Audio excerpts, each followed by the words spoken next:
Iran से deal पर Donald Trump का बड़ा दावा सामने आया है। क्या है दावा? कभी एटमी हथियार नहीं बना पाएगा ईरान। ये ट्रंप ने कहा, मेरे रहते सभी काम बनते जा रहे हैं और मुंह खुला, एटमी हथियार भी नहीं बनेंगे।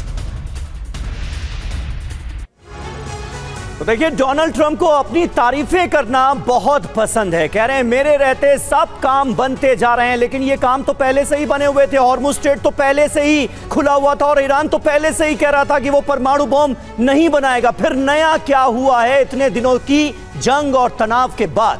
ईरान से एटमी वार्ता पर जेडी वेंस का बयान आया। आईएईए को ईरान ने निरीक्षण की अनुमति दे दी है।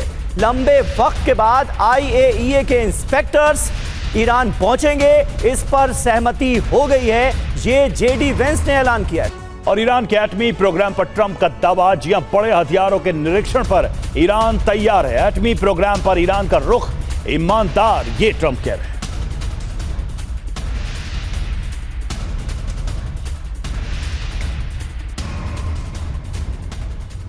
अब देखिए ईरान का क्या पक्ष है, ये भी तो सुनिए। अमेरिका के दावे को ईरान ने पूरी तरह से खारिज कर दिया है। आईएईए निरीक्षण पर कोई बातचीत हुई ही नहीं।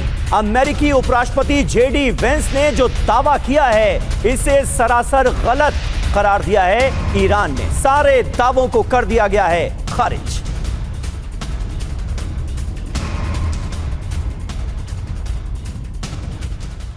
तो न्यूक्लियर हथियार पर तकरार, फिर से युद्ध की जमीन तैयार। जी हां, इस सब मामले में अमेरिका की तरफ से क्या कहा गया है, ईरान की तरफ से क्या कहा गया है, उस पर एक नजर डालते हैं। अमेरिका कह रहा है तेहरान कभी न्यूक्लियर हथियार नहीं बनाएगा। ईरान कह रहा है कि एटमी हथियार पर अभी बातचीत फाइनल नहीं है। ईरान ने अपना स्टैंड क्लियर किया। अमेरिका का दावा, आईएईए पर्यवेक्षक को ईरान में आने की इजाजत। ईरान कह रहा है कि स्विट्जरलैंड में आईएईए पर्यवेक्षकों पर बातचीत हुई ही नहीं। तो इस तरीके से आप देखिए, ये दावे सामने आ रहे हैं। अमेरिका का दावा, बड़े हथियारों की निगरानी के लिए ईरान तैयार। ईरान कह रहा है कि अमेरिका के उपराष्ट्रपति जेडी वेंस के दावे गलत हैं। ये दावे हमने कभी किए ही नहीं।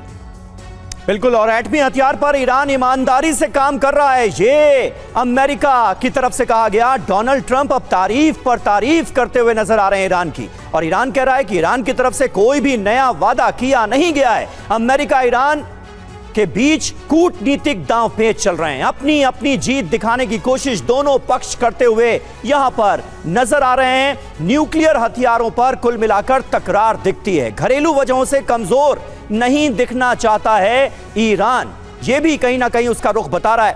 एटमी प्रोग्राम पर निरीक्षण के लिए डोनाल्ड ट्रंप इस तरह के दावों के जरिए दबाव डालते हुए भी नजर आते हैं। न्यूक्लियर मुद्दे पर अंतिम समझौता अब भी रवि दूर ही नजर आ रहा है।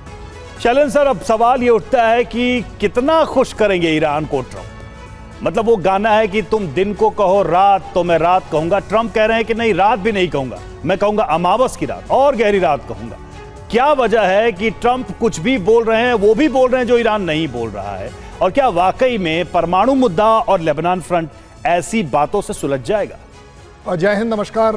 क्योंकि आपने गाना रेफर किया है तो मैं भी बता देता हूं कि ट्रंप और वान साहब जो इस समय बातें कर रहे हैं, तो उसके लिए एक अच्छा गाना है, तू कहे तो जान भी दे दूं। कहने में हर्ज क्या है?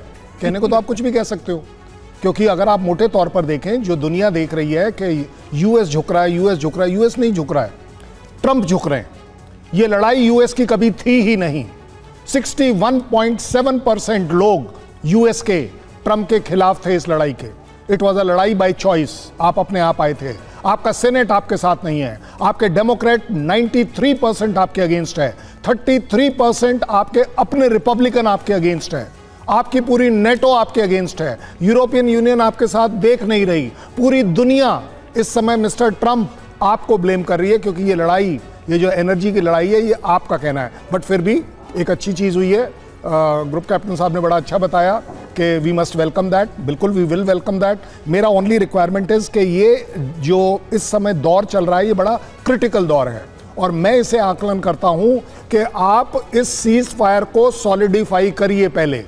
कहीं पर गुंजाइश ना आए कि आपकी कोई स्टेटमेंट कोई दूसरे के लिए खराब हो जाए। अब बात आती है आईएईए का तो कहना है as on 24 and 25 of February, attack से 2 दिन पहले, कि कतार, आईएईए और ईरान तो टॉक्स में थे and Iran was prepared to give up. So फिर कहाँ से ज़रूरत पड़ी आईएईए की? मुझे लगता है कि जब ईरान, क्योंकि वांस का कहना कि आईएई और सर meaningless। इतिहास में ये सारी एक्सरसाइज हो चुकी है, मतलब आईएई के इंस्पेक्टर्स का जाना, ईरान का कमिट करना और नॉन प्रोलिफरेशन को एक्सेप्ट करना, ये सब तो बहुत पहले हो चुका है, ये सारी एक्सरसाइज। उसके बाद ओबामा में से डील हो चुकी है, आप फिर से उसी गोले का चक्कर लगा के आप वहां पहुंचने की बात कर रहे हैं जहां से आप होके सालों पहले गुजर चुके हैं। नहीं, ये तो है ही, तभी तो मैं कह रहा हूं। बात अब जो निकल कर आती है वो ये है कि दोनों साइड्स कितना एफर्ट डालेंगी